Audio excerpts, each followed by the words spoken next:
Okay, so hello and welcome everyone. Thank you for coming back to our continuing series on karma and purification. My name is Tenzin Namjong, and we have a lot of material to cover. So let's jump right in. We have just 4 sessions, but judging how much progress we made last week, we might have to, change things up.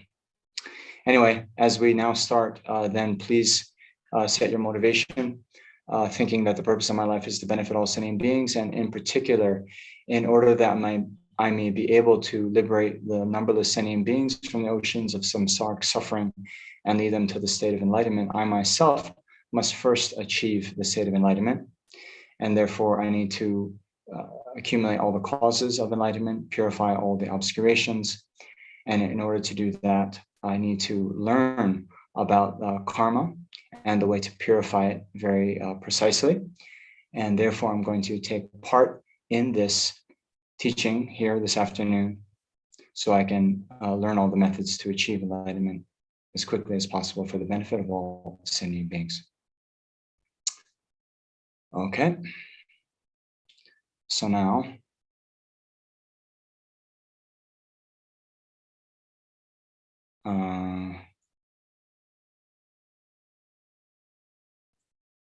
I've made a bit of a PowerPoint presentation to help. So we can do these preliminary prayers. So we can do in English, and I'll also chant in Tibetan. I take refuge until I'm enlightened in the Buddha, Dharma, and the Supreme Assembly. By my merits of listening to the Dharma, may I become a Buddha in order to benefit transmigratory beings. I take refuge until I'm enlightened in the Buddha, Dharma, and the Supreme Assembly. By my merits of listening to the Dharma, may I become a Buddha to benefit transmigratory beings.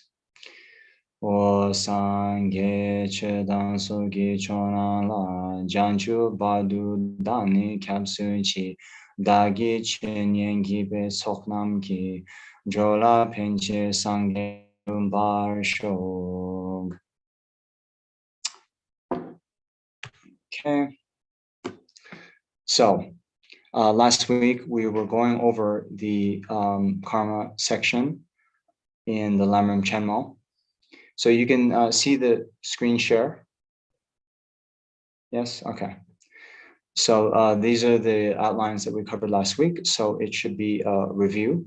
So we were talking, well, why are we doing this course on karma and purification? Well, that's because as you know, the Buddha has said many times that the mind is the forerunner of all, and the mind is preliminary and precedes all actions. If we act with a virtuous motivation, then happiness will arise like a cart following an ox. And on the other side, then the Buddha also said that the mind is the principle and precedes all. And if we act with a non-virtuous mind, then suffering will follow like a shadow follows the body. So because of this, then Shantideva has said that the root of all happiness and certain goodness, means the achievement of liberation and enlightenment, comes down to this faith of conviction in the law of karma. So then, last time, then we talked about these 4 points about karma, the certainty of karma, which is just that from our non-virtuous actions come suffering, and from the virtuous action come happiness. Then the second point of the magnification of karma, from even small actions can come big effects. I mentioned in the Liberation of the Palm of Your Hand, another Lamrim text, that Pabon Rinpoche, he says that the karmic potency of our actions doubles on a daily basis. And then the third point is not experiencing the effects of actions that you did not do. So yeah, or to put it in the flip side, everything that we do experience is the effect of actions we have done. And then lastly, the actions that we have done do not perish. Okay, so now, then continuing on with the Lamrim outlines, there is then the reflecting on the distinctions among the varieties of karma. So then we have this principal teaching on the 10 paths of action. Okay, then we're going to go through the rest of these outlines later. So first we have this principal teaching on the 10 paths of action. So here, then Vasubandhu, the great Indian master, he wrote in the Abhidharma Kosha that systematizing the most obvious among them, the Buddha said that the paths of action, virtuous, typo, or non-virtuous are 10. Okay, so yeah, what this means is that if something is virtuous or non-virtuous, it doesn't have to be one of these 10, but these are just the most sort of obvious actions to kind of summarize and help us understand what the virtuous and non-virtuous actions are. But as we know, any action done with a non-virtuous motivation, becomes non-virtue. So here, the 10 non-virtues are, we have 3 of the body, so that's killing, stealing, and sexual misconduct. We then have 4 of speech, lying, divisive speech, harsh speech, gossip, and idle talk. And then 3 of the mind, covetousness, malice, and wrong views. So we'll get into that in a little bit of detail later, but we're not going to go into all 10 in a very detailed way. Unfortunately, there's no time. So what we'll just say now, is, well, most of those words I think you would understand. Maybe some of you, covetousness would be to, have a desire for something you don't want and think, I want this, I want to possess it, I want to own it. Malice, of course, is having a sort of mind of hostility, wishing harm to someone else. And then wrong views, although there are many, here what it's talking about is denying the existence of liberation and enlightenment, denying the existence of the 3 jewels, denying the existence of past and future lives. Those types of wrong views have, particular negative effects on our ability to practice. Of course, if we don't believe in karma and its effects, then our sort of motivation to abandon our virtue and cultivate virtuous actions would be severely curtailed. Also, if we don't think that liberation and enlightenment exist, then of course we're not going to engage in the practices that lead to liberation and enlightenment. So those are why those particular wrong views are singled out. Okay. So now we have in the actual paths of the 10 non-virtuous actions. So here, for the karmic action to be complete, there are 4 factors that also need to be complete. And that is the basis. Then we have the attitude. And within the attitude, there's these 3 sub-factors of perception, motivation, and affliction. And then there's the performance, and then the culmination.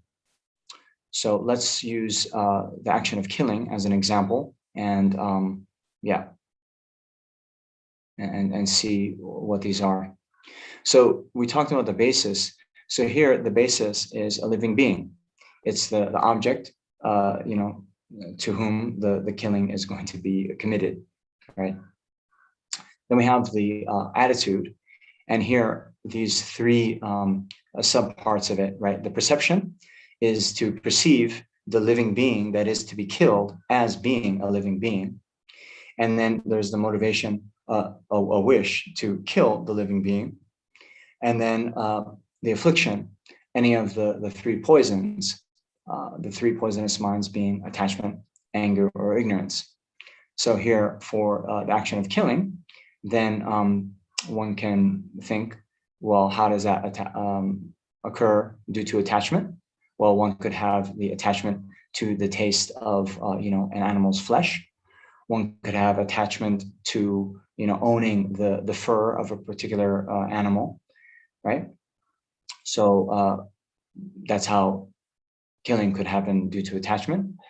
Anger, of course, we could get angry at a sentient being that has harmed us, or even if it's a slight harm, like a mosquito biting us, and that is very annoying to us. And out of that, we then kill the mosquito. And then lastly, a killing taking place due to ignorance could be the ignorance that thinks that a particular god would be pleased by a certain animal sacrifice, for example, and then thinking that engaging in this animal sacrifice will please the god, then to offer up the animal sacrifice. Okay, so then, then we have the performance of the action.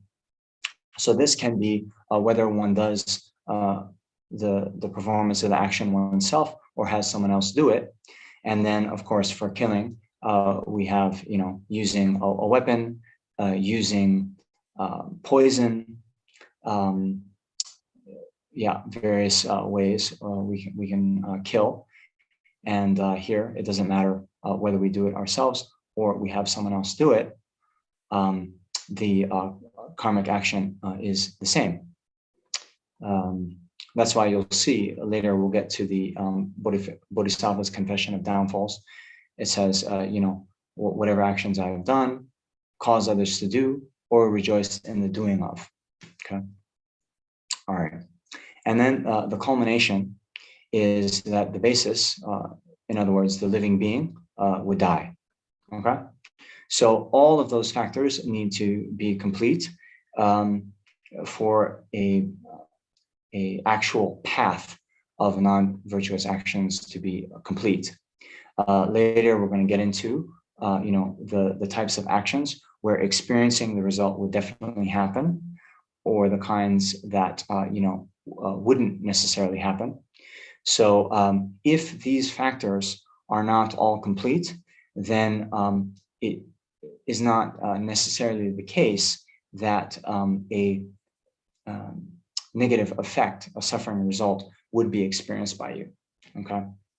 So one example of that, if I hear this a lot in the beginners courses that I lead, they then say, oh, well, I was walking to the Gompa and I stepped on an ant, I didn't know. So here, it's clear that there is, probably in this case, there is no perception of seeing the ant on the ground, nor was there a motivation to kill the ant. Okay. So, like that. Was also important just to note here as well, even if the other parts of the action are complete, but the culmination doesn't happen, okay, means the living being, doesn't die.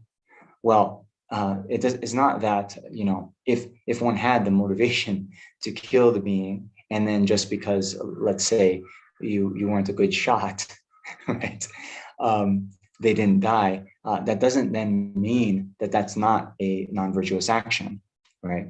So, that doesn't then mean that we're off the hook from doing these things, but rather, from our perspective, we should think about it, not trying to find sort of loopholes, right, to do negative things.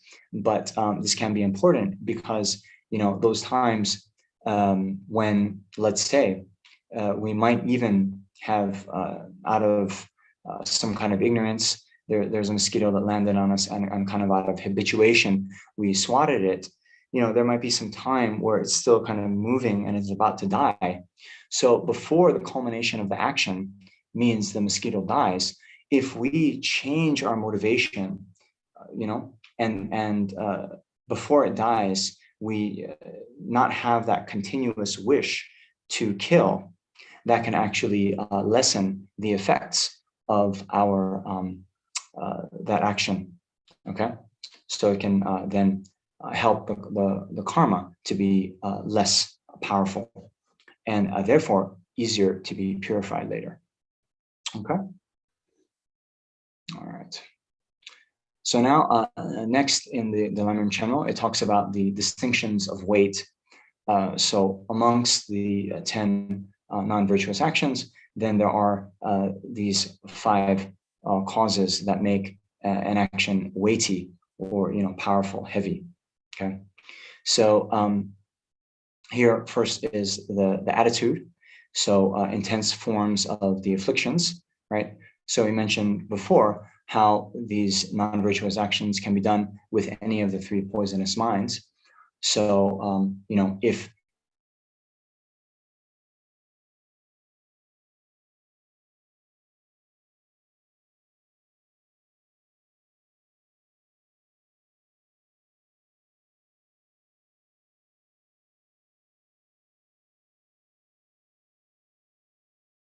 Sorry, I think there might be a network issue at Ventricle's end.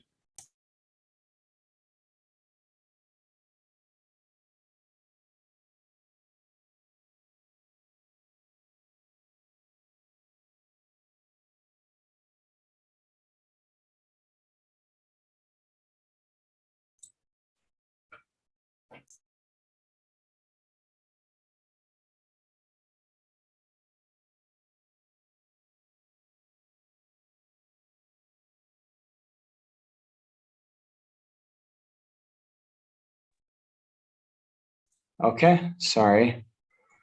You have to share again, Ventricle. Yes, I know.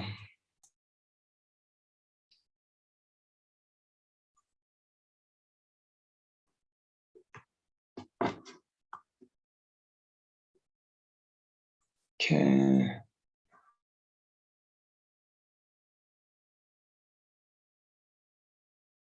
Or killing that's weighty due to performance. So just some examples here. Then that would be killing with a mind delighting in and being glad about taking life.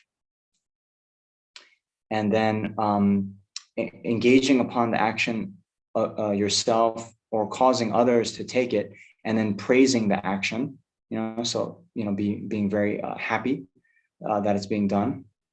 And then doing it with a mind that is pleased when such a thing is seen, or after prolonged premeditation and preparation, doing it constantly and diligently, and each time killing a great deal, killing the victim by torture, killing after frightening your victim into performing inappropriate actions, or killing while your victim is weak, suffering, or impoverished, or while the victim is moaning or piteously reciting laments.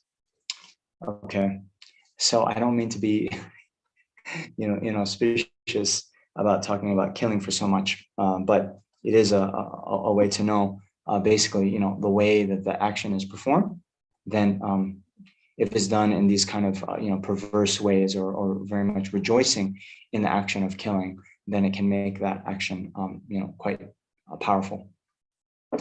So next is the absence of an antidote. That basically means not engaging in any kind of virtue to compensate for the misdeed. So this is,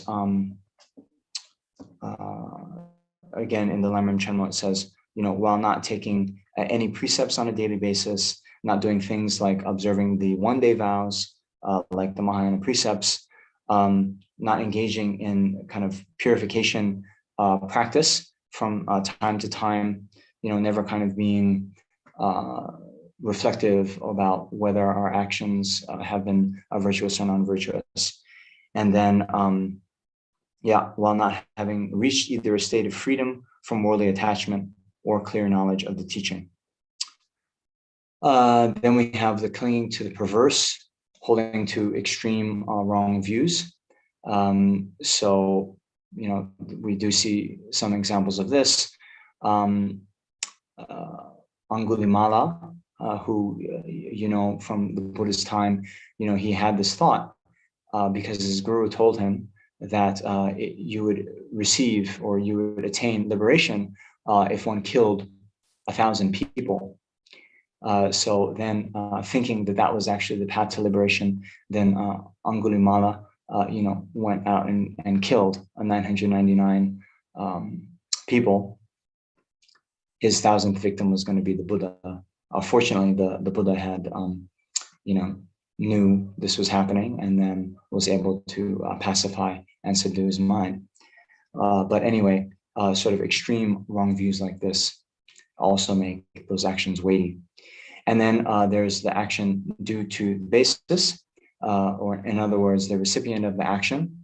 So here we have what they say are three particular fields, right? Recipients of actions that make it quite powerful. One is the action done to those who have been kind to us, like our parents. And then we have the field of qualities.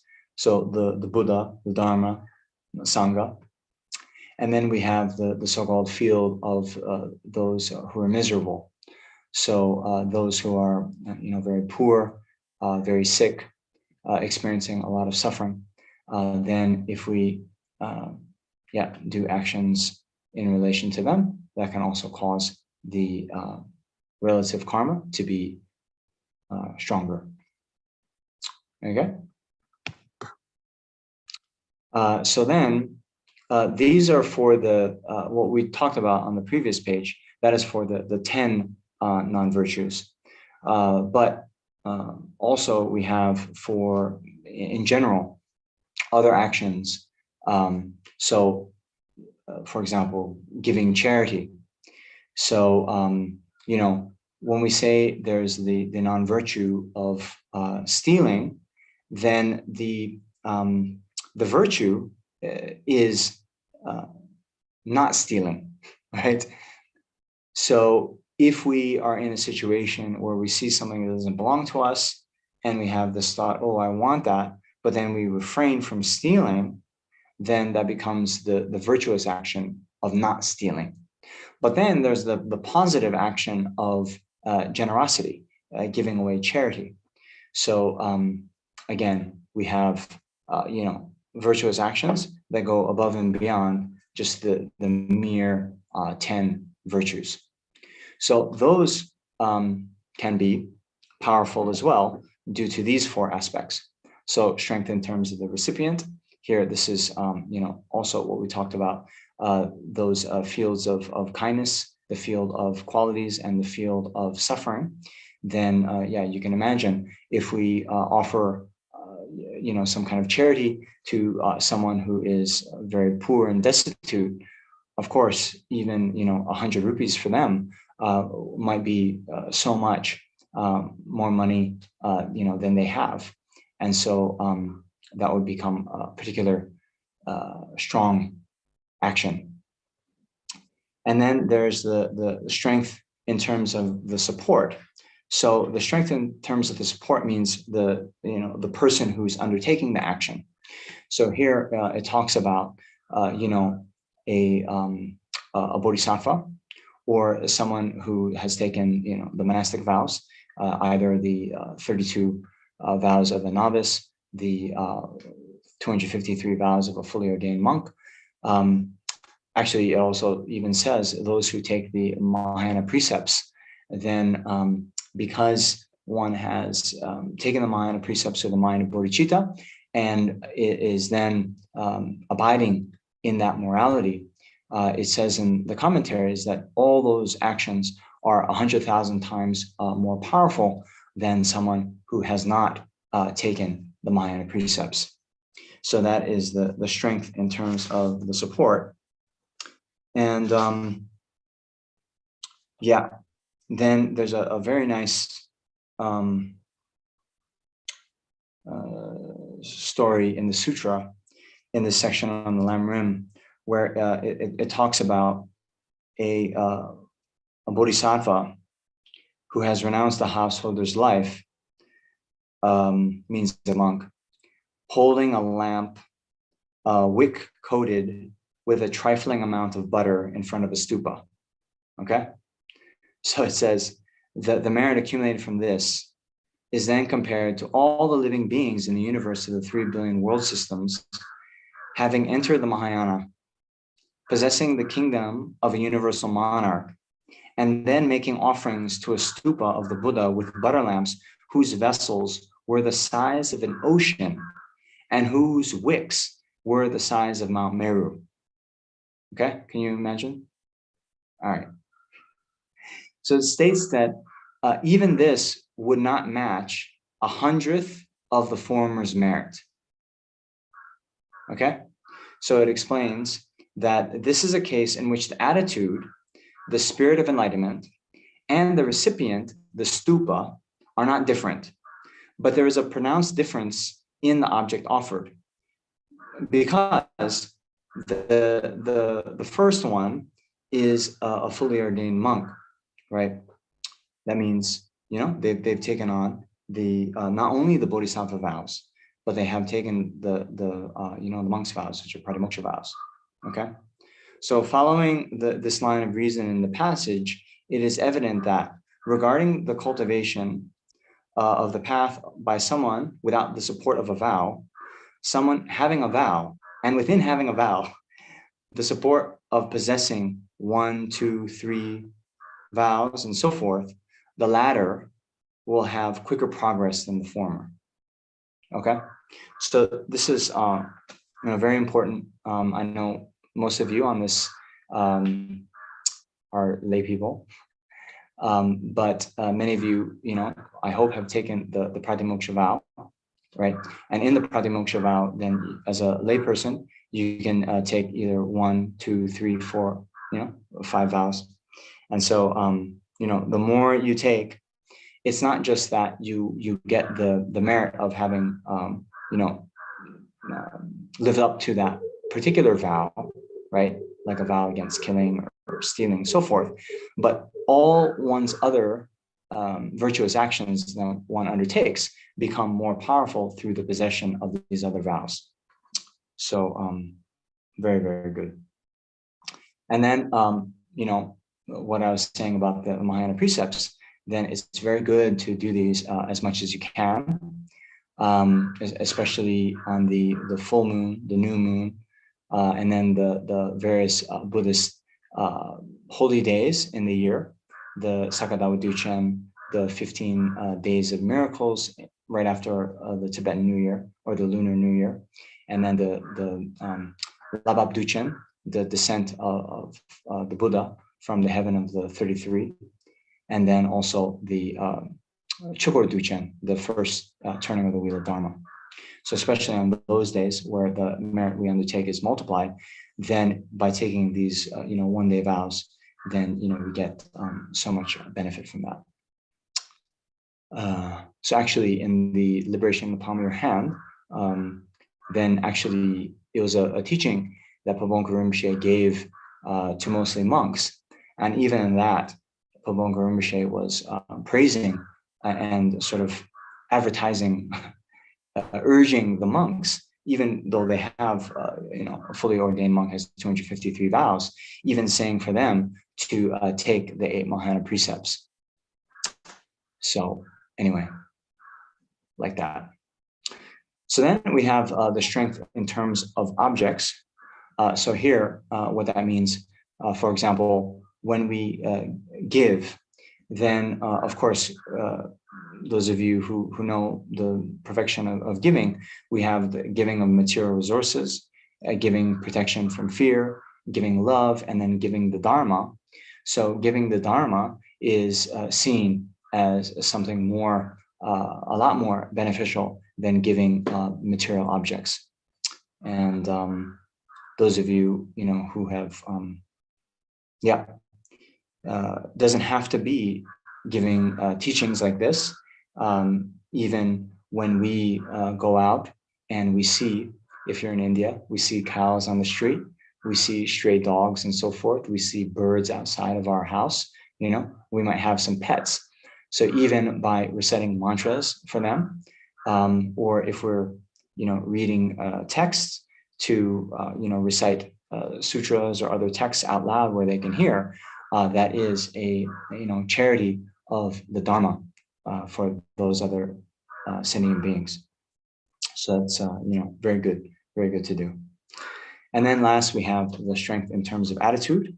So here, again, we talked about the attitude of bodhicitta. So that, of course, is the best way to do.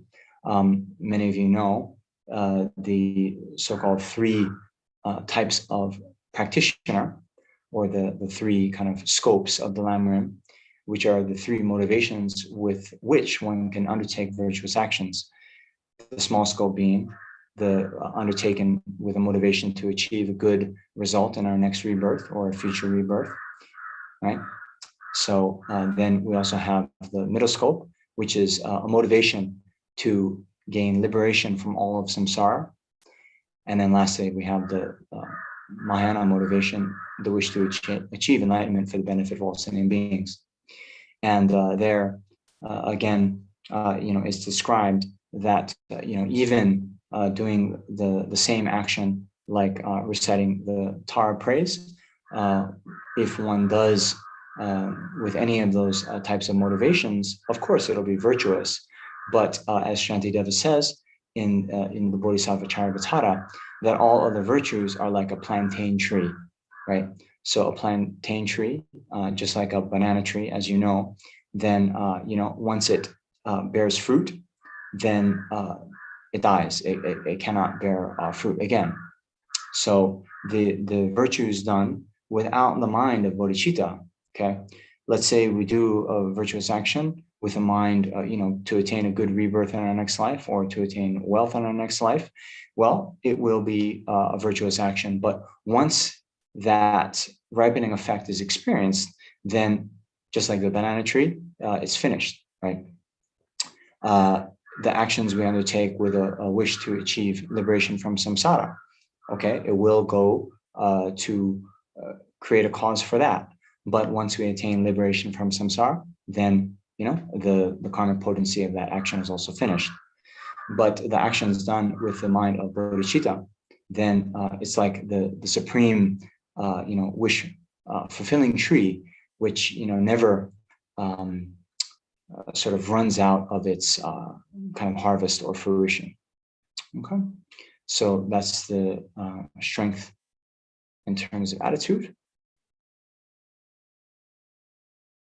Okay, so next there's the presentation of the effects, the various effects that we would experience having done these actions. So first, the fruitional effect. The fruitional effect just then is rebirth within, if it's a non-virtuous action, then that will lead to rebirth in any of the three lower realms, either as an animal, a preta, or a hungry ghost, or a hell being. And then on the other hand, for our virtuous actions, the fruitional effect will be rebirth as a human, or a sura or asura. Okay.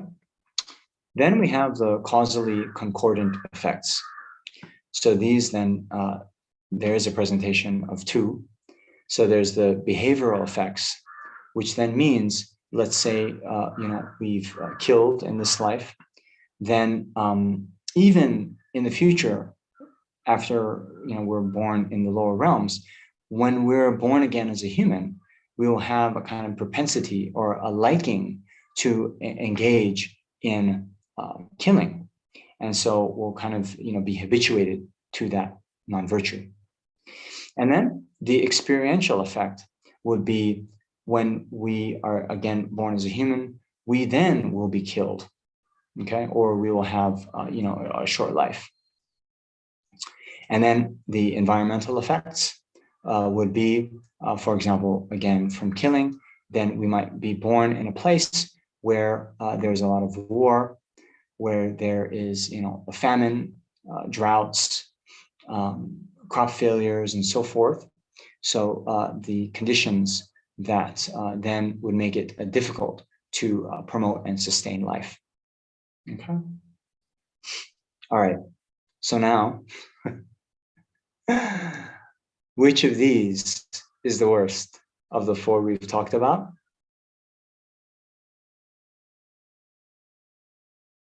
Oh, everyone's muted.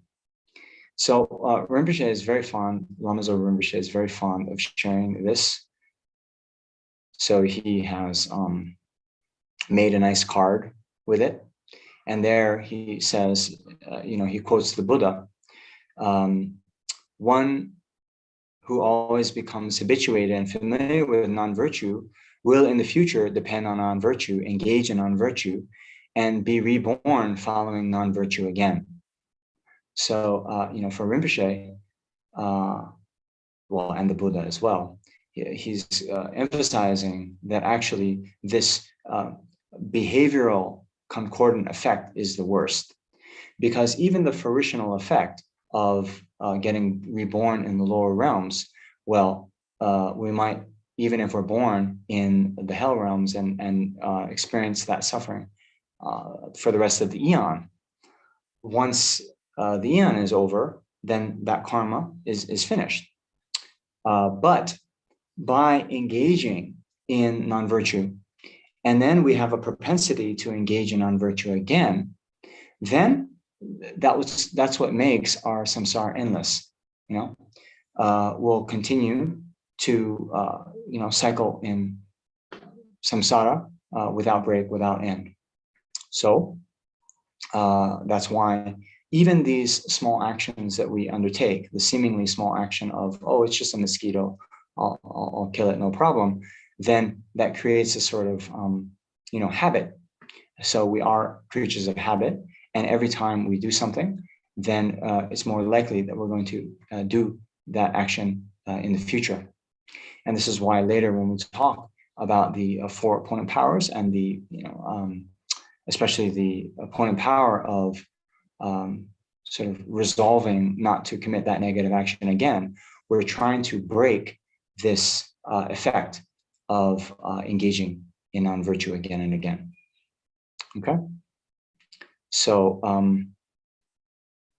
Rinpoche at one point, he wanted this little card printed out and displayed in all the centers. So even at your house, you can have this. I think this PDF file is available for a free download. And then a bonus, this mantra here, you can see, by seeing this mantra once, 100,000 eons of negativities and obscurations are purified. So that's also really nice. Okay.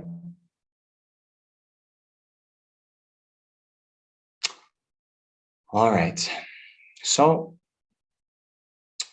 here, back to the Lamrim Chenmo outlines. So we talked about those exposition of the effects. So then we have the virtuous actions and their effects. So as we mentioned, then the virtuous actions are just the non-killing, okay, and non-stealing, non-sexual misconduct. Now, it is a bit interesting, and it's important to note that most of the time, then, okay, if we don't have the vows, say not to kill, to accumulate a virtuous action of non-killing, then all those factors have to be in place, but sort of in reverse, right? So there has to be an actual basis of, let's say, the ant on the table. We have to, identify that there is a living being, and then we think, okay, we might have a thought, oh, that ant is going to get into my whatever, my chocolates, and oh, I should kill, right? But then instead of doing that, we have the virtuous mind of non-hostility, right? And then we have the motivation not to harm, right? And then we don't swat it, right? And then, of course, the completion is then the ant continues to walk along our table, right? So only when those factors are in place, then we get the virtuous action of non-killing, right? But most of the time, right, there's no ants on my table, okay? So we would not, just if we don't have the opportunity to kill, right? If we're not in a place where there's other sentient beings, we're not normally getting the virtue of non-killing. However, some more advertising about the importance of taking the vows. When we have the vow, say not to kill, then whether we're awake or asleep, whether there's a living being, potential victim for us to kill or not, we are accumulating the virtue of protecting that vow all the time. Okay, so like that. Then the effects of the virtuous actions, is just, again, the kind of flip side of what we talked about. The frictional effect would then be to get reborn in a higher realm. Then the causally concordant effects, we would then have a propensity not to engage in killing in the future. And then also we would find it very easy, to have a long life and, not have people kill us. And then the environmental effects of, being in a place where there's, ample food, sufficient medical care, access to, doctors and medicine and the other factors that would prolong life. Okay. So those are the effects of the virtuous actions. Okay. Then next we go on to the presentation of other classifications of karma. So here we have the projecting karma. This is the karma that then projects rebirth into a higher or lower realm. And then we have the completing karma, the experiences that we have while in that rebirth. Okay.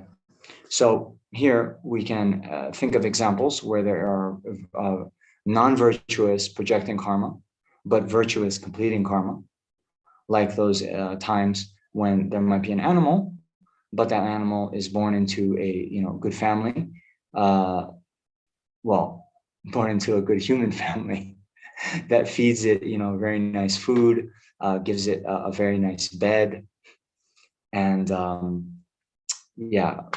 all the kind of nice things that dogs or other animals might have.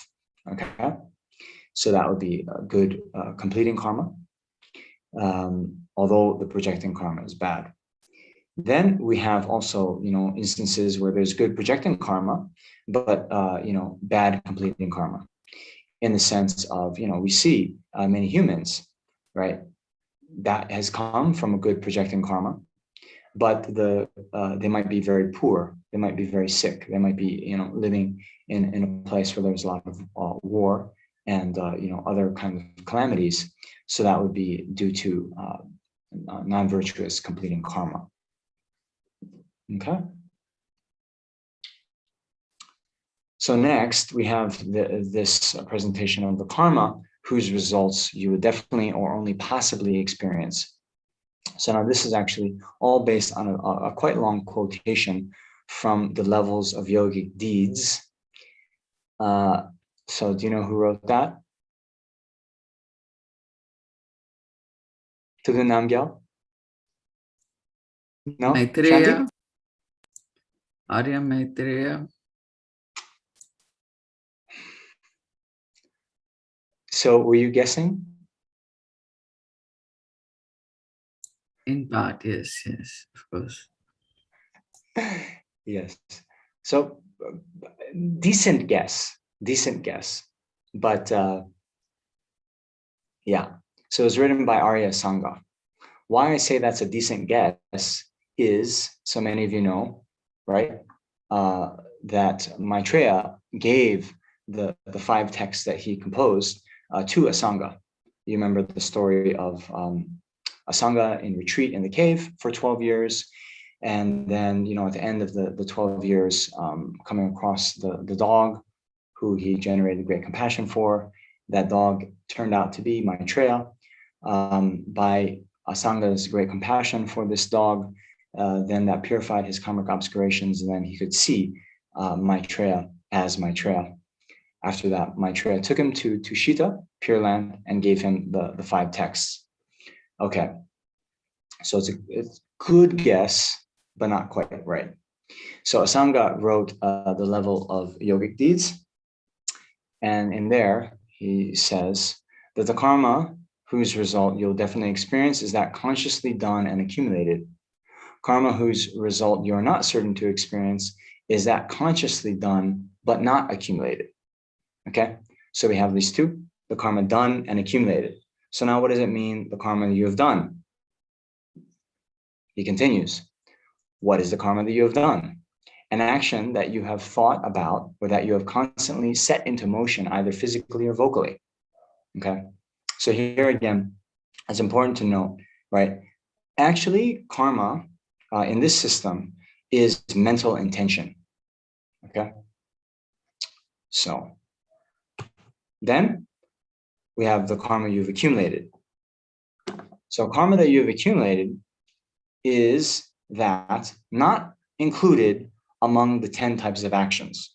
Okay, actions done in dreams, actions done unknowingly, those done unconsciously, those done without intensity or not continuously, those done in error, those done forgetfully, those done without wanting to, those naturally ethically neutral, those eradicated through regret, those eradicated with a remedy. Okay, so this is a negative way of defining it. So the karma that you have accumulated is the remaining actions, the ones not included in these 10 types of actions. Okay, karma that you have not accumulated is just the 10 types of actions indicated above. Yes, understand? So some commentary, things to clear up. Okay, so then those done unknowingly would be like, when we walk and we step on an ant or something we didn't know that there was a sentient being there. Okay, those done unconsciously. So let's say, sometimes we might, let's say we have an itch on the back of our neck. We just think it's, whatever, we go to scratch it and then we see, oh no, there is an insect there, so there was no sort of intention. Then those done in error. So this is a little bit of a point that's in the traditional texts.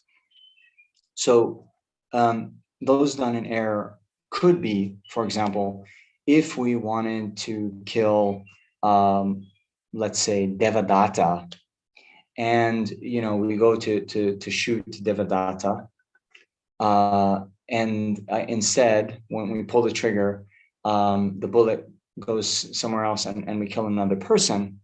So in the traditional text, it says that would not be a complete course of action, okay? Because our motivation was to kill Devadatta, and we didn't do that. We went and killed someone else.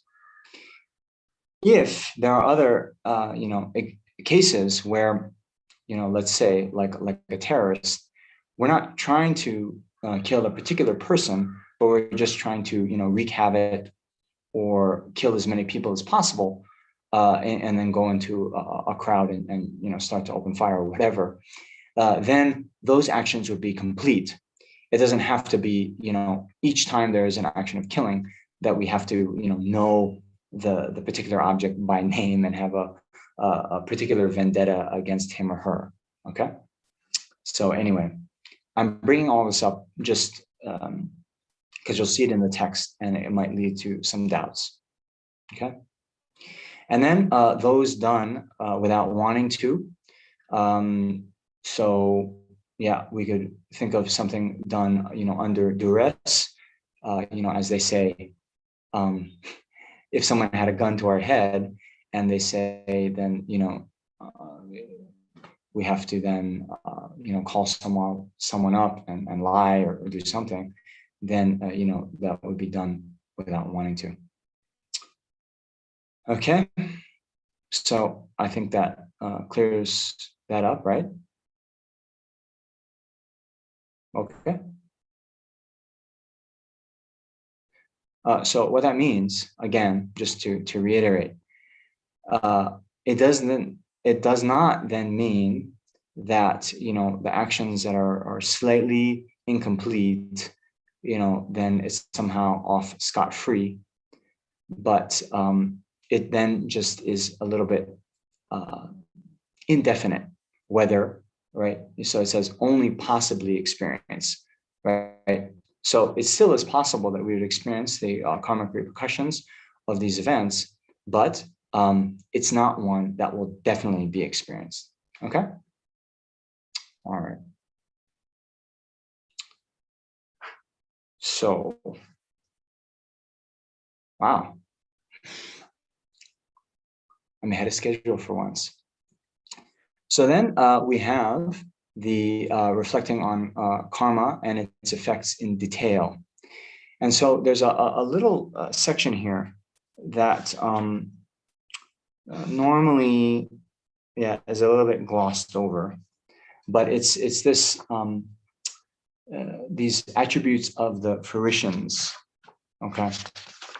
And so up until now, what we had talked about is, you know, the virtue and non-virtue. And of course, if we engage in virtue and abandon non-virtue, we'll get a good rebirth. But as we know, you know, even amongst good rebirths, there are certain factors that, you know, for example, the precious human rebirth, right? So even among human rebirths, not all of the human rebirths is a precious human rebirth. Those of you, you know, who've studied Lam-Rim, you'll know that, you know, precious human rebirth also has to have the qualities of being reborn in a time and a place where the Buddha's teaches, the Buddha teaches and the Buddha's teachings remain, right? So then even not only that, but there are these 8 fruitional effects that if we have them, then we'll be able to make particular progress along the path to enlightenment. So they're described as like this. There's the consummate lifespan, consummate color. I'll explain what that is in a minute. Consummate lineage, consummate power, trustworthy words, renown as great power. Here, a little bit controversial, but being a male, and then having strength. Okay. So these, then, you know, the consummate power, of course, the consummate lifespan is, you know, to have a long life, right? And consummate color would be then to have a, you know, pleasing, you know, form that you're, you know, nice to look at. And so here, okay, it's worth mentioning now. You know, His Holiness a few years ago, he made a joke that was quite taken the wrong way when he was talking about the possibility of him being reborn as a woman. And he made some kind of comment that, oh yes, it's possible, but I would have to be reborn as a beautiful woman. Okay, kind of said as a joke. So then, you know, the Twitter exploded, right? Do you guys remember this a few years ago? There's all these people kind of up in arms about how this comment was misogynistic and so forth. So then actually a few other monks, Western monks, we were discussing about all this. And anyway, what I said and what I think, and you guys should think about this. Maybe if you read about this, if you Google it, you'll be able to read about the controversy if you didn't hear about it at that time. But in my opinion, well, it is kind of true, right? That you know, although it shouldn't be the case, it just is the case in this day and age that, you know, the kind of good-looking celebrities, they do enjoy a higher sort of level within the society. Okay, so this isn't a sort of prescription that this is how things should be, but rather this is just how things are. And so when I thought about this, then if His Holiness is supposed to be here as a kind of be in this world as a sort of leader with many followers and have a lot of influence on society, well, we just look who are the ones in society who have a disproportionate amount of influence, right? Well, these are the ones who have either tremendous wealth and power, great reputation, great fame, and I'm sorry, but look at the good-looking people, right, in society. All these celebrities, they're able to have so many Twitter followers and engage in all this influence within society because of that. So since His Holiness is supposed to have a tremendous impact on society, then I thought that those comments, wanting him saying, "Oh, I'll only take birth. It has to be a beautiful woman." Well, I think was also a commentary just on our society, and that is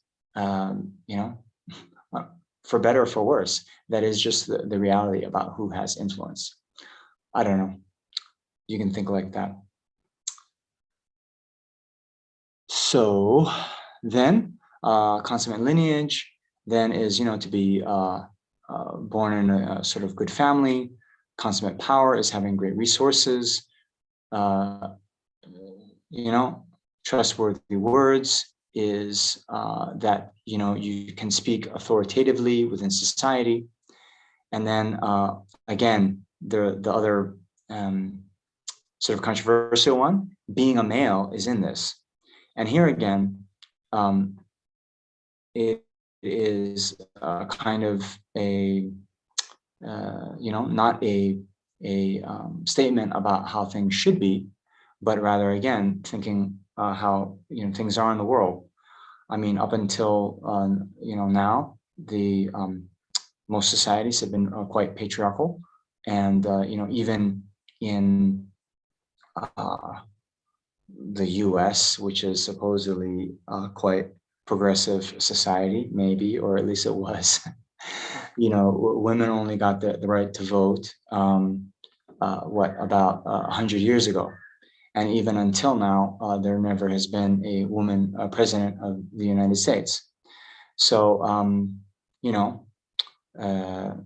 yeah.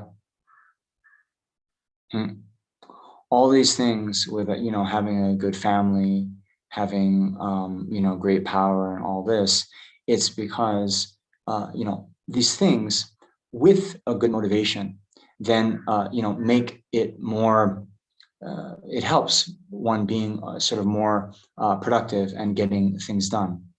Okay. So anyway, that's something to know.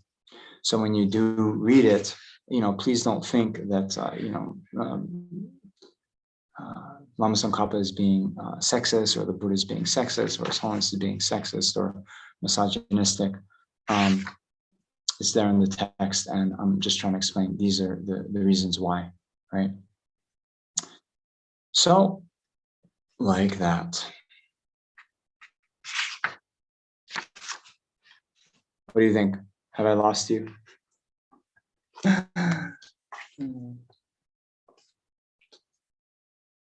So then those are the attributes of the fruitions.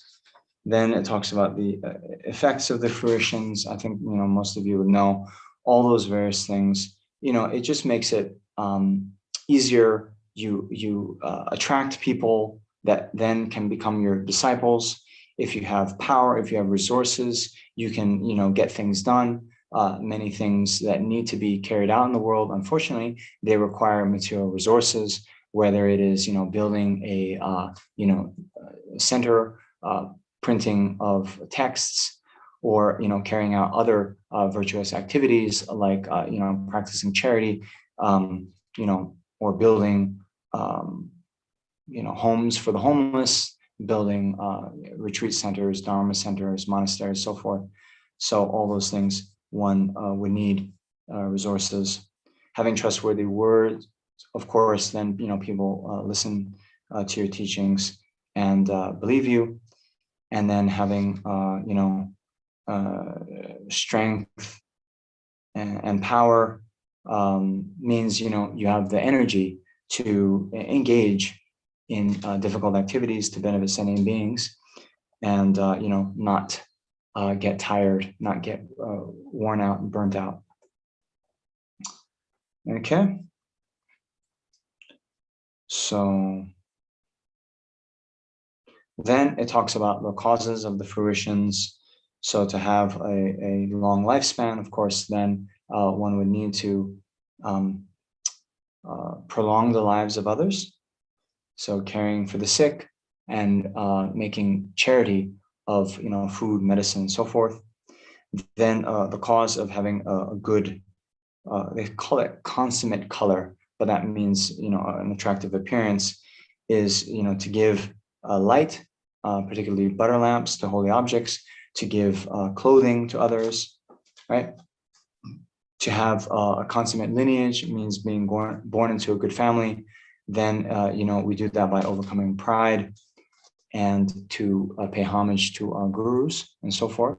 I'm going to stop the screen share.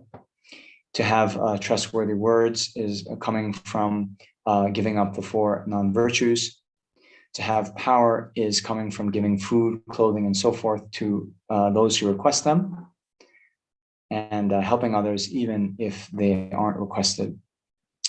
And then to have renown as a great power is to make is caused by making aspirational prayers to acquire various good qualities in the future, and then to make offerings to the 3 jewels, and as well as to our parents, our abbots, our masters and gurus. Yeah. Okay.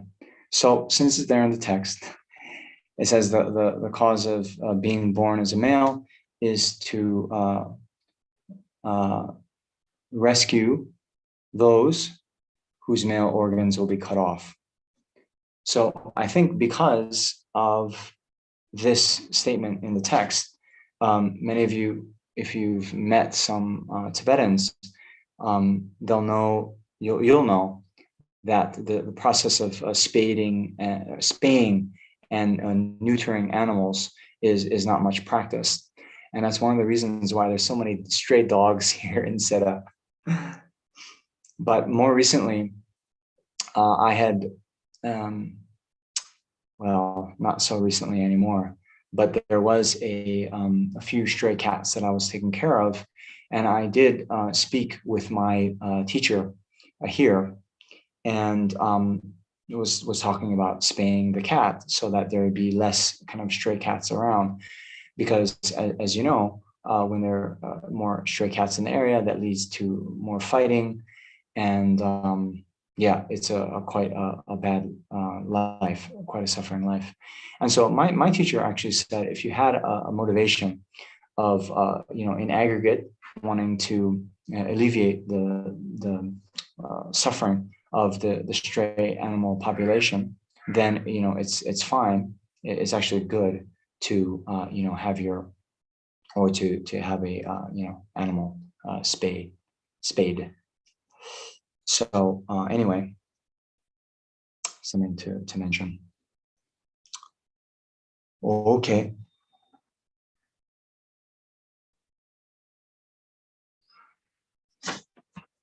So that's that. This is actually the amount of material that I wanted to cover in this today's session, because I was going to leave it at this,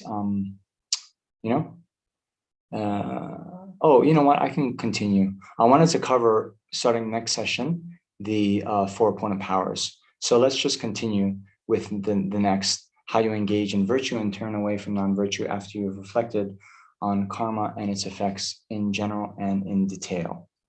Okay?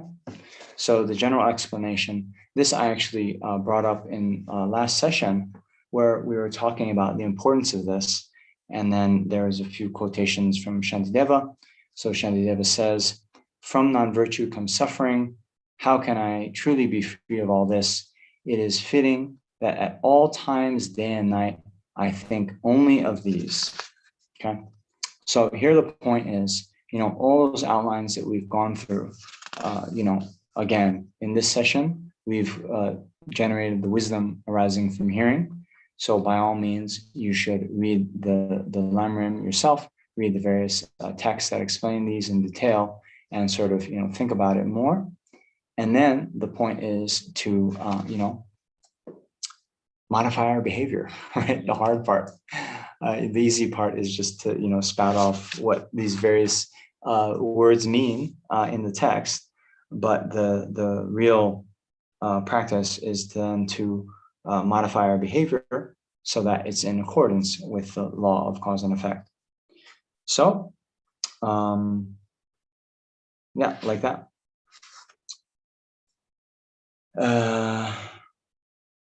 Then there's some very, beautiful quotations here in this section of Lamrim. But anyway, just to give you an example, right?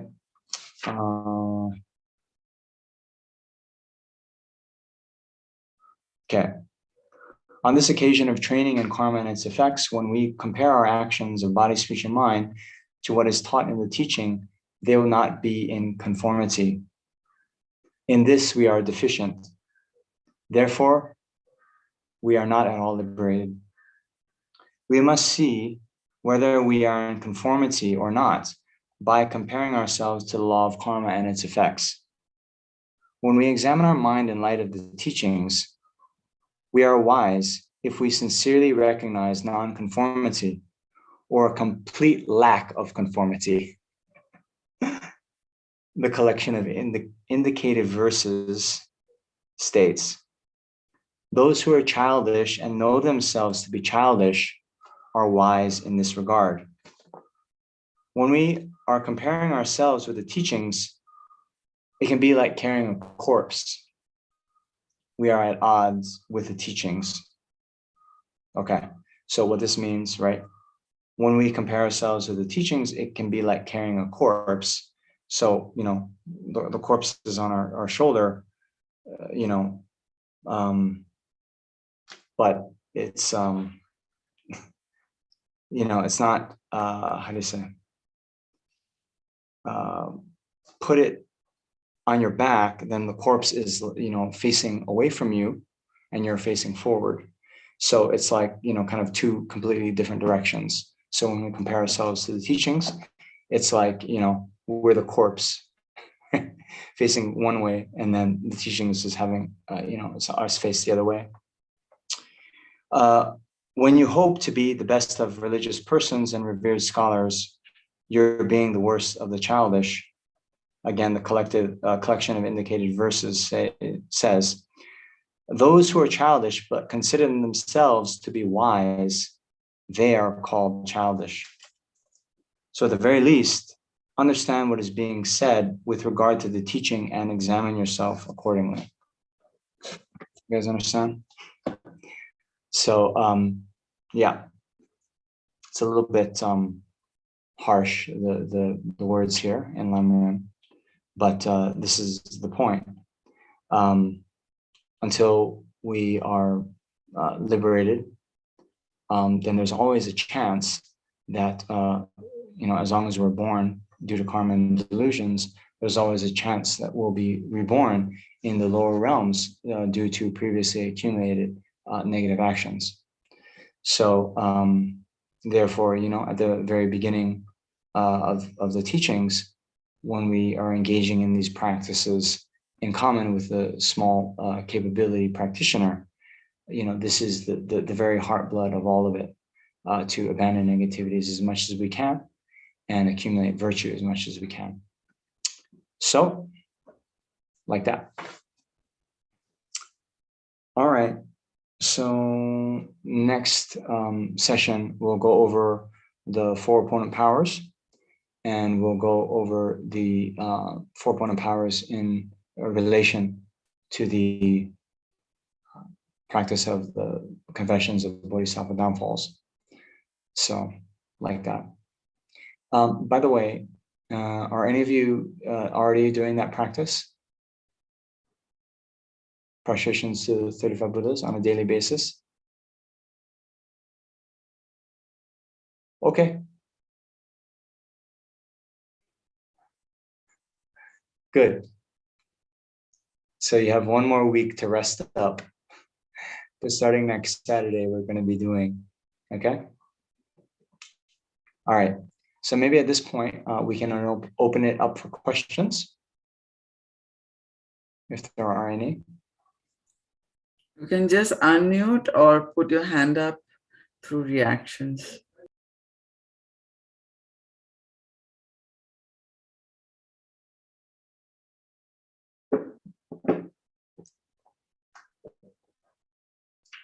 Riza. Good evening, Venerable. I'm sorry I'm not been able to switch on the video. That's because I'm I'm logged in on the mobile phone right at the moment. My question is, would you be taking us through the purification, the Vajrasattva or 35 Buddha confession, like purification practice as well? Would you be taking us through that? I will, of the 35 Buddhas, right? That's the other way of describing the Bodhisattva's confession of downfalls. That's the kind of official title. So the But other one, the Vajrasattva? Vajrasattva, well, let's see. We're a little bit short on time. Yeah. Would you like me to? Sorry? Would you like me to? Both are okay. I mean, both are good. I mean, if you would, Vajrasattva is also good, and then 35 Buddha confession is also good. Now, that is one. The other one is also, I want to ask you that with 35 Buddha confession, do you really need to do the prostrations or along with it, or can you just recite it also? Okay, If it, we're going to get into this next week, I promise. sorry. So for now, because you asked, yeah, you don't have to do the physical prostrations. Okay, you could, for example, just do the prostration mudra as you're sitting. It's very good to do at least that. It's even better to visualize yourself prostrating, even if you're not doing that, right? But yeah, I mean, the main sort of thing is, and we'll get into this next week, but the purification is done through the application of the 4 opponent powers, right? And so as long as you have those 4 opponent powers of generating regret, and then doing the so-called remedy, actually the recitation of the name, okay, we have the prostration of the body, that means the physical prostrations. We have the prostration of the speech, just reciting, for example, to the Tathagata, thoroughly destroying with Vajra essence, right? I prostrate. So that is a verbal prostration to recite that. And then a mental prostration to recall the qualities of the Buddhas, and with some sort of admiration of those qualities and respect for the Buddhas, we can pay a sort of mental homage. Okay, so yeah, like that. You don't have to do the physical prostration. But of course, next Okay. week, when I tell you about the benefits of doing the physical prostrations, then Sure. Yes. you'll want to. Okay. Thank you. And can I ask another question? Okay. The other one Yes. is, would you please also highlight on the euthanasia, especially on animals? If the dog is really suffering very much and at the end of the life, if you know, so what is it? And I want to understand that more, the karma and the effect on that. Yes. Okay. Thank you for this question. So yeah, this is difficult. I will say this. Lama Yeshe, who you know as being the founder of the FPMT organization, then when asked this, he said, okay, well, unless you have clairvoyance that can see where this animal, or you can think also a human, there's euthanasia, right? Unless you have the clairvoyance to know where they're going to be reborn, then one shouldn't engage in euthanasia. So quite interesting. You see, we see the dog or something, right, whatever, suffering right there. And then we think, okay, we're going to kill and alleviate the suffering. But if the animal is going to get reborn in the hell realm in their next life, right, then the worst suffering that a dog could be experiencing at their time of death is going to be like a picnic compared to the suffering of the lower realms. The lower realm of hell, right? So though you think you're freeing this being from the suffering, well, actually, like the expression, out of the frying pan and into the fire, it could be like that. So that's why Lama Yeshe said, if you don't know where that sentient being is going to be reborn, better not to kill, better not to engage in euthanasia. So it could be the case that, again, that particular dog that's dying, they are experiencing the suffering of death as a dog because of their own previous karma. And that karma will be sort of allowed to run its course and then be fully purified through that process of dying. So yeah, that's what it says in the teachings. Instead of doing that, engaging in euthanasia, then one can engage in reciting yourself or playing mantras for the dog, so that the dog gets good imprints, particularly to and Lama Zopa Rinpoche has many teachings on this, how to benefit animals or even other humans at the time of death. So you can recite, Deshin Shepa Rinchen Sukta Chan La Cha Salo, or the Medicine Buddha mantra. There's many pages of advice he has on this. Yeah, recently and very sadly, there was a stray cat that I was taking care of, not the one that I had spayed, but another one who died. And as she was dying, I was taking her around Kora, around the stupas here in the courtyard. So yeah, I know she was suffering a lot, but anyway, do something to help karmically. So anyway, like that. As you seen in those 4 factors that need to be complete for karmic action. Okay. Now let's say, because I know some people in the West, they they go to the vet, and most of the vets are just saying, put the dog down, kill the dog. The dog is suffering.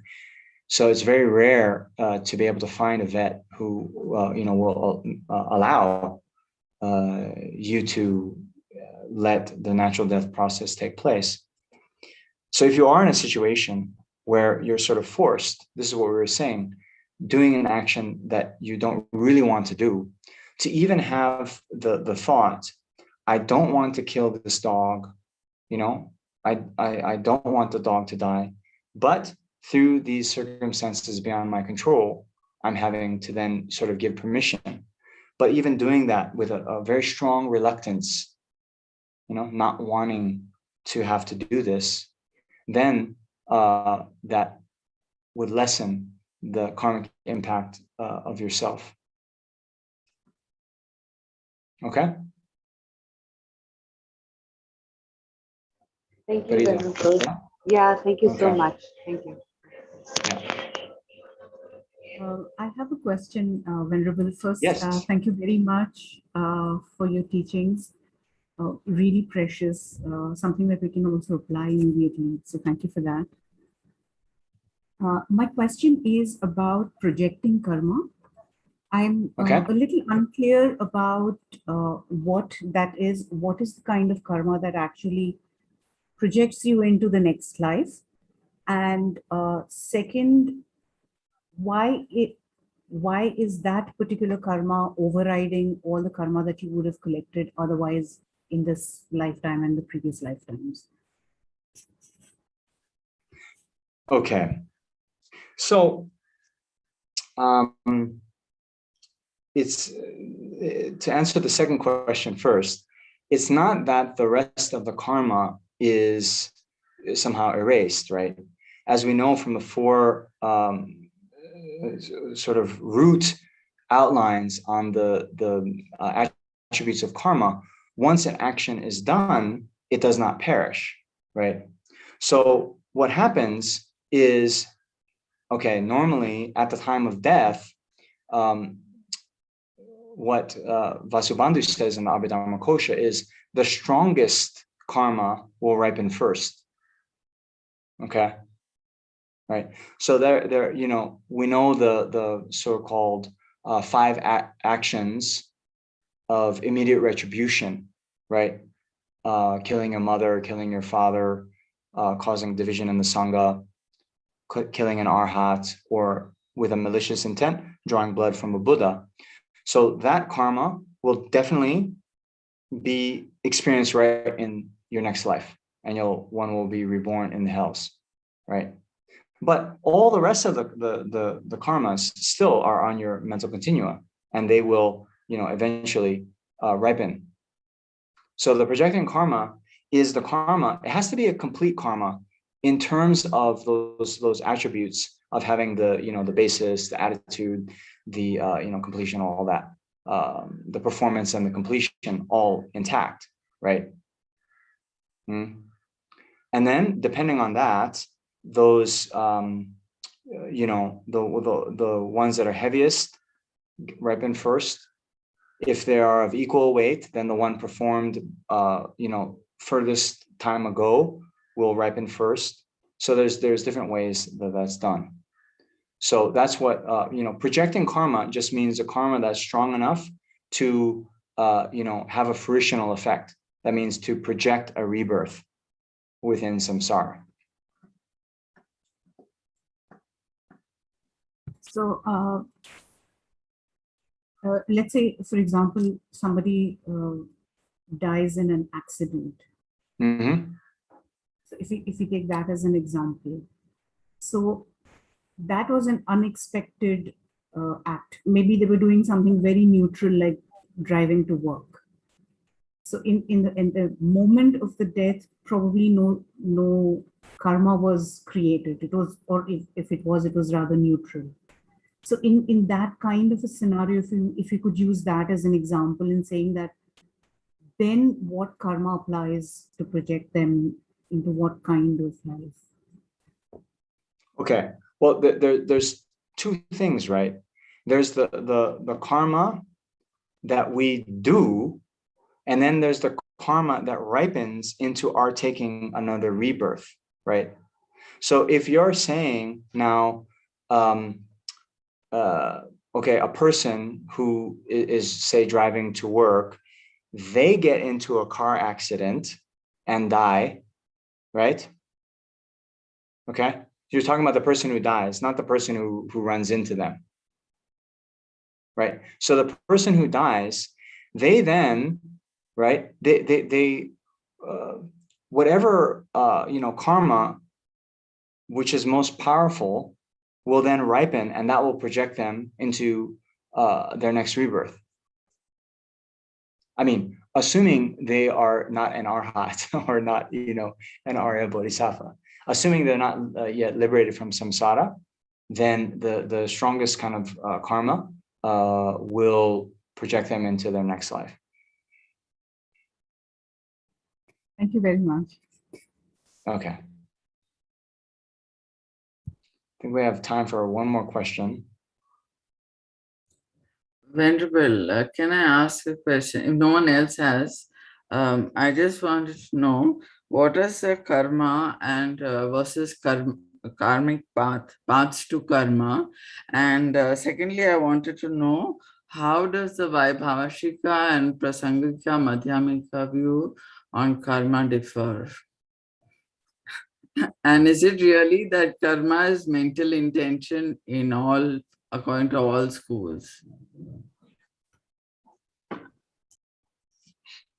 Okay. I'm joking, Shanti. Okay, well, the first question I'll answer. So, okay, in this system, right? Okay, the path of karmic action, okay, needs to then be complete in those factors, right? The basis, the attitude, the performance, the completion. And then we also talked about the karma that is done and the karma that is accumulated, right? So the complete path of karmic action would have all those, all those factors complete. Those paths of karmic action then are the ones that the effect is definitely to be experienced, right? Now, karma in this system, right? We were talking about the karma that is done but not accumulated, right? So since in this system, and this system, okay, is the following asanga in the Abhidharma Samuchaya. It's the Mahayana Abhidharma, and it's a kind of, it's the kind of common view shared of the Madhyamika and the Chittamatra. Okay. So in this common system, then there is this thought that the karma is mental intention. So you can have then, and this is why it's said that the karma that is done is just the one. Sorry, let me bring up that slide again.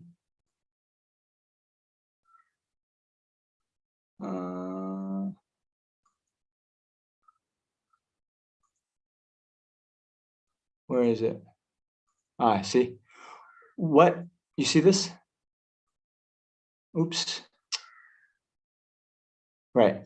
What is karma that you have done and action that you have thought about, right? Or have consciously set into motion either physically or vocally? Because karma is mental intention, then when you have made that intention, then that is called karma that you have done. Okay? But the karma that you have done isn't necessarily a full path of karmic, a path of karmic action. You understand? Now, your other question about these various schools. Okay. Well, one, time is up. But secondly, you see, yeah, there are some differences in the different tenet systems within Buddhism. But for us right now, and why, even though Lama Tsongkhapa himself, he's a Prasangika Madhyamika. But when he presents the karma in the Lamrim, he's following this presentation of the Asanga from the levels of yogic deeds, this kind of more common system. Because for us, you see, whether karma is, a mental factor, whether it is in the Prasangika, you might have heard that the disintegration of virtue is actually virtue. Okay, and those of you who haven't heard this, Chanakirti talks about it in the Madhyamika Avatara, then I'm not going to explain. Because for us, I would ask you, whether Vaibhashika or Prasangika, whatever they say, how then does that influence our behavior? What would you do differently if I told you that the disintegration of karma or the disintegration of virtue is virtue, or that it's a mental factor, or whatever it is, right? Non-revelatory form, or all these other things. How would you act differently? Would you? So for me, No. what I was saying with these that long part I read, for us to change our behavior, we know good enough. Okay, we know the afflictions, right? We know these 10 non-virtues, and so now we just have to modify our behavior. What then the karma is, whether, what exactly does it mean to have an imprint on our continuum, right? Where is that imprint stored? Is it stored on the, 8th foundational consciousness, on the 6th mental consciousness? Is it stored on, just the mere labeled I? All these things, those are for, the scholars to debate. But in the, what is it? I think the Descent to Lanka Sutra, the Buddha says, to the childish beings, I teach perceptual advice. To the scholars, I teach tenets. Okay. So I think right now we're in the camp of childish beings. And so we need the advice, perceptual advice. How do we change our behavior? Do all this. Then later, we can talk about what it means when Charnakirti is saying that the disintegration of virtue is virtue. That's one of the 8 difficult points in the Mahayana system, which I think, you've heard about it, and, you're thinking about it. It's good. I don't mean to dissuade you from that. But, for me, for the purpose of this class, then I don't want to get bogged down in all those things.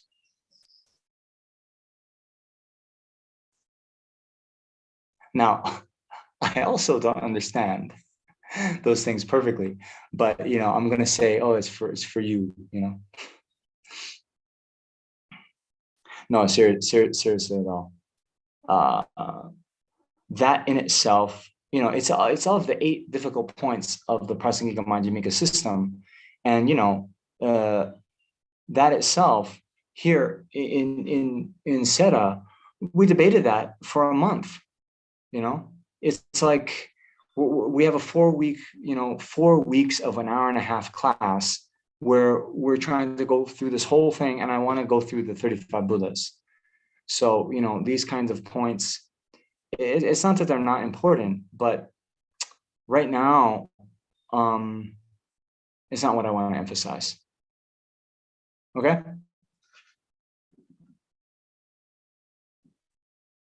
Okay. So with that,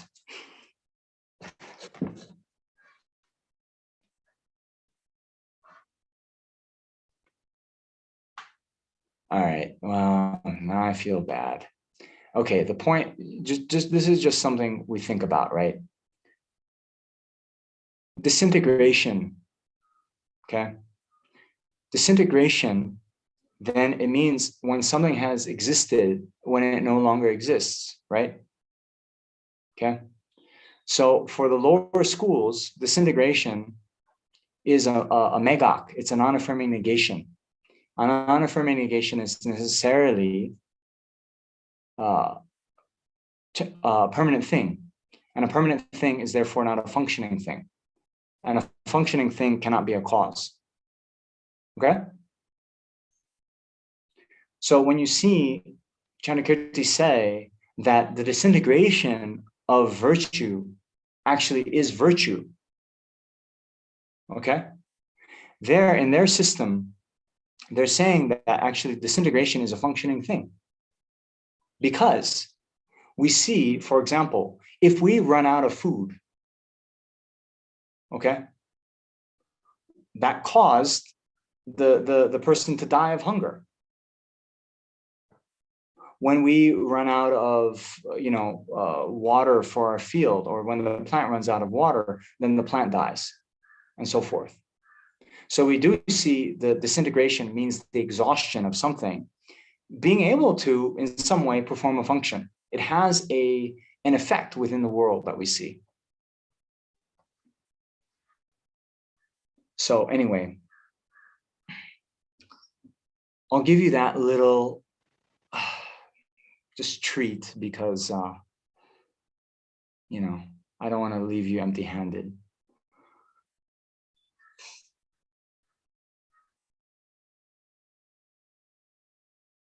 Okay, I think we'll leave it at that for now. And those of you, were there any, I'm not sure who were here last week, but there were a few here last week that were more of a beginner kind of experience level. Are there any of those people here? Because I was gonna just say, I don't mean to advertise myself, but I'm actually giving a talk in about 20 minutes now. It's a very beginner kind of talk through actually a interfaith group in Pune. So I'm giving a kind of overview of the Buddhist path. It starts in about 20 minutes. So if you wanted to, you could join.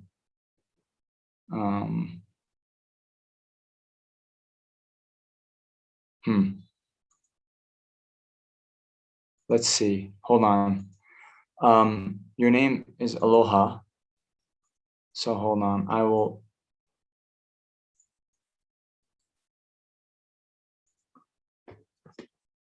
I'll give you a private message. Yeah. Thank you, Venerable. Actually, I'm going to just type it for everyone because it's there.